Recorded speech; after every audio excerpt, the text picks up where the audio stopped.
El estreno de Wick nos ha dejado un aspecto que tenía ganas de desarrollar un poco más en profundidad en un vídeo dedicado a curiosidades de la película. Y es que nuestra protagonista, Elphaba, tiene este tono de piel característico de color verde que al final acaba teniendo mucha influencia en la trama y en la evolución de los personajes en la película. Pues desde su infancia vemos que ella adquirió este color verde y que debido a esto pues le van ocurriendo numerosos acontecimientos a lo largo de la película. Pues a partir del musical de donde proviene la película se revela que en una aventura que tuvo su madre donde concibieron a Elphaba, pues esta tomó a partir de la aventura que tuvo con este extraño un elixir de color verde, que es de donde proviene pues el color de Elphaba en la película. Pero bueno, alejándonos un poco de la fantasía del mundo de Oz, ¿realmente es posible que se presente un tono de piel de color verde? ¿Ha pasado alguna vez algo similar en la historia? Bienvenidos homofilnautas, hoy respondemos a estas preguntas sobre la película de Wick en el siguiente vídeo. ¡Vamos a ello!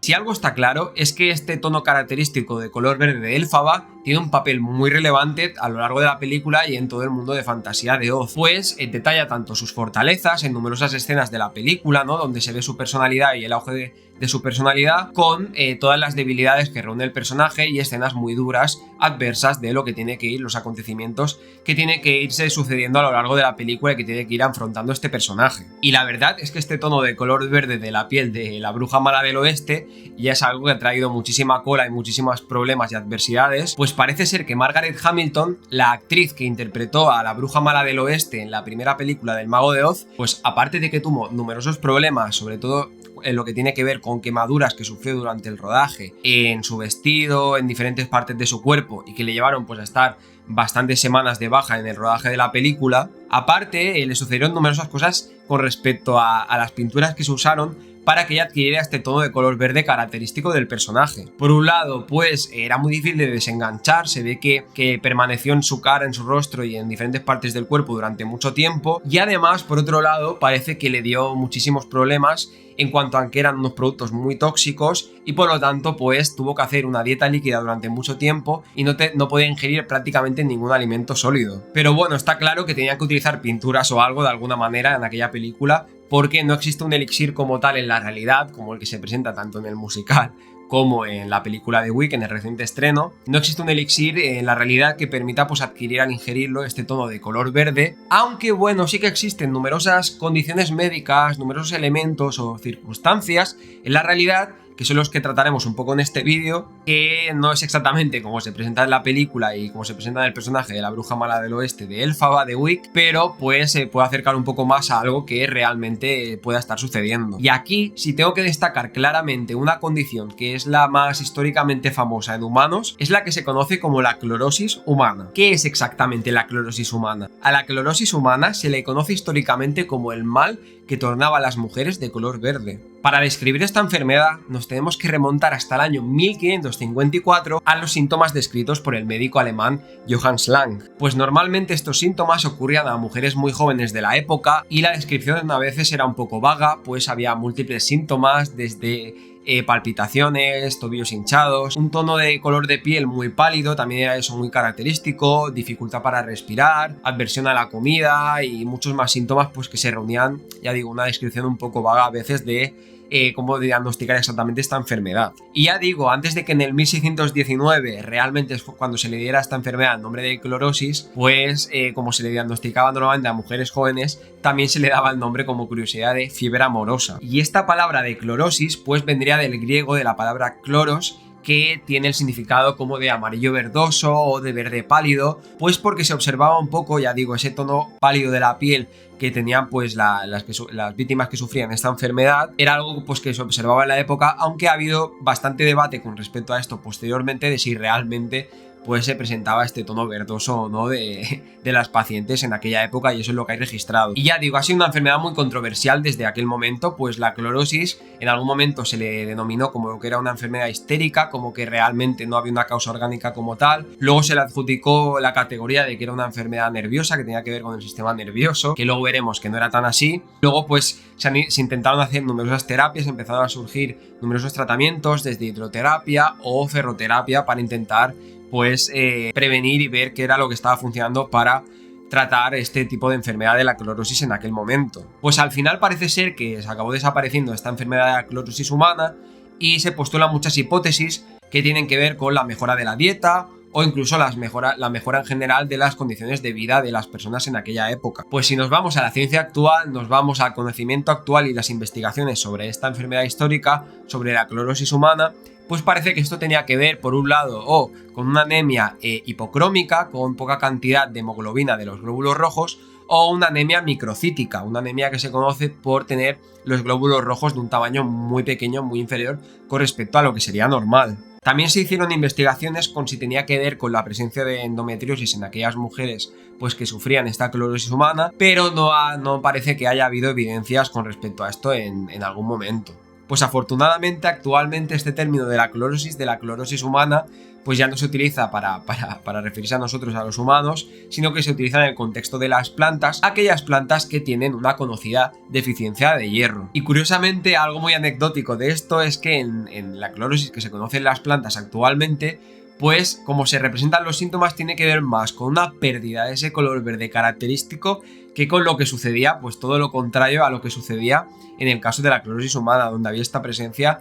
de ese tono pálido del color de la piel, de ese tono verdoso amarillento que tenía la piel pues de las víctimas que sufrían esta enfermedad que se le denominaba clorosis. Vale, os estaréis preguntando, entiendo lo que es esta clorosis, un poco la ciencia que hay detrás de esta clorosis humana, pero ¿por qué afectaba a mujeres? ¿Por qué se centraba la enfermedad sobre todo como víctimas en mujeres jóvenes de la época? Pues la verdad es que esto se puede explicar por la etapa de la vida en la que se encontraban estas mujeres, pues hay diferentes factores como las pérdidas menstruales, diferente requerimiento pues de hierro para el crecimiento y para las estructuras que necesitaban en el crecimiento en esta etapa de la vida de las mujeres. Luego también lo que tiene que ver en el acceso a alimentos nutritivos para las mujeres en aquellas épocas y las condiciones de vida, que sobre todo si eran mujeres de clases bajas pues necesitaban un gran requerimiento de nutrientes en según qué época de su vida, y esto pues no lo podían adquirir porque no se lo podían permitir si formaban parte pues de una clase baja. Y en especial muchas veces estas dietas eran totalmente carentes de hierro, pues este componente que era esencial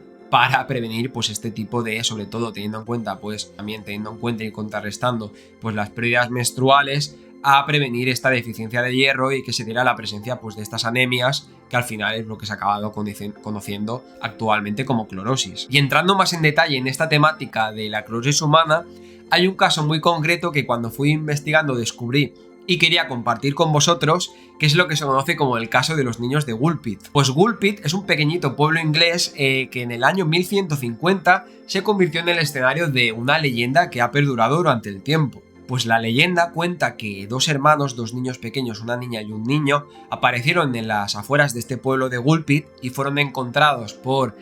trabajadores del campo que estaban en las afueras del pueblo, e intentaron pues traerlos, refugiarlos dentro del pueblo para intentar comunicarse con ellos porque no sabían de dónde habían aparecido estos dos hermanos, esta niña y este niño. Lo más curioso de esta historia es que parece ser que cuando intentaron comunicarse con estos dos hermanos, con esta niña y con este niño que no conocían, por un lado cuando se comunicaban hablaban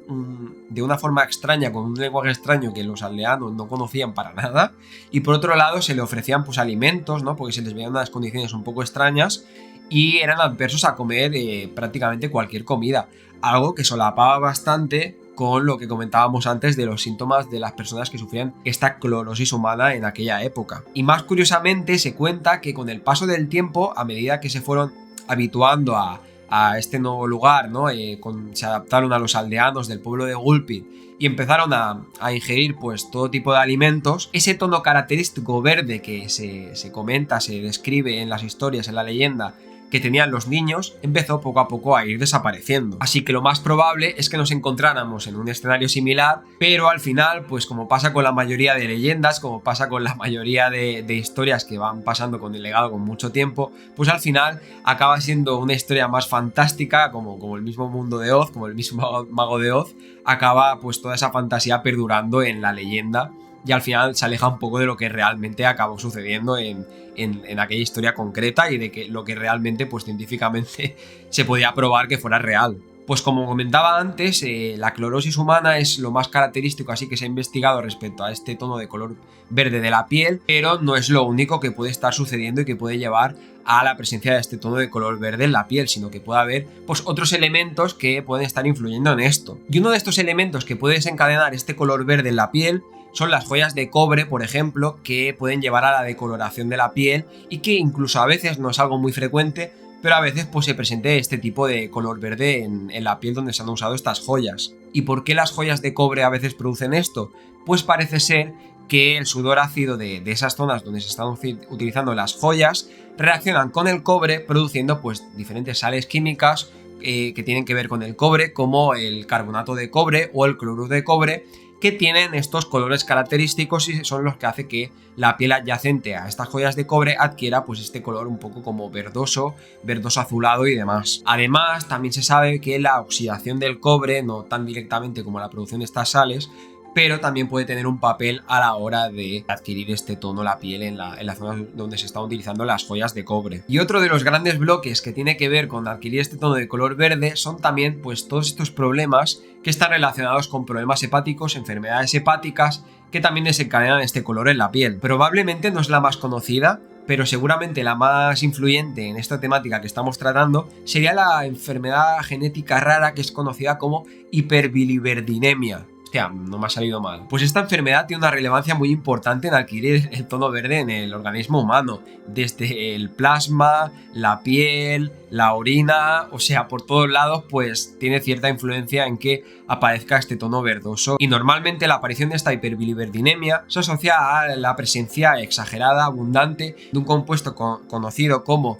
biliverdina, que pues está en asociación con obstrucción biliar y con problemas relacionados con el hígado. Ya vemos que realmente en la realidad si se da un tono verdoso, un tono característico así pálido de la piel, tiene más que ver con problemas médicos y con circunstancias adversas, con algo realmente a tratar, que con algo que sea tan fantástico como aparece pues en el mundo del Mago de Oz. Otro ejemplo sería la hiperbilirrubinemia, que está asociado a pues una presencia exagerada, abundante de bilirrubina anormal, pero pues sí que puede desencadenar en estos casos, en las investigaciones que se han visto, ese tono también así verdoso amarillento, pero la hiperbiliverdinemia, pues yo creo que sería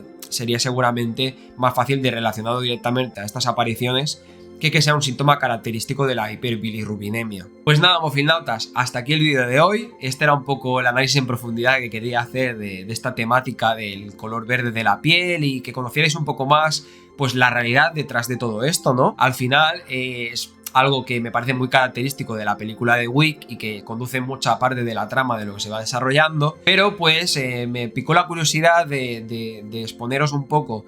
todos esos trastornos, todas esas condiciones o historias relacionadas con ese tono de color verde de la piel que hemos visto en numerosos personajes, en películas, en historias, desde el Grinch, Hulk, La Máscara, en numerosos personajes que nos ha dado el cine y que nos han dado las películas y otros medios como los cómics y demás. Realmente ha sido algo que normalmente se ha asociado a algo pues eso, interesante, fantástico, mágico y demás, pero pues como vemos en la realidad parece ser que es algo mucho más complejo y que normalmente pues cuando algo se desencaja un poco, sale un poco del patrón de lo que debería de estar sucediendo, se necesita y se va haciendo investigación con respecto a todo esto para ir aumentando el conocimiento que se tiene de estos trastornos. Dejadme en los comentarios si tenéis dudas sobre este tipo de trastornos, si os gustaría saber alguna cosa más con respecto de la clorosis, o si queréis aportar alguna historia, alguna leyenda como la de los niños de Gulpi que comentaba, que os parece interesante y os parezca que esté relacionado con la historia que he contado en el vídeo. Dejadmelo en los comentarios y estaré encantado de leeros y responderos. Pues ya sabéis, si os gusta este tipo de contenido, de cine, de ciencia, críticas, curiosidades, análisis temáticos y demás, no dudéis en suscribiros a Mofilmus, activar la campanita, compartir y nos vemos en el siguiente vídeo. ¡Hasta luego!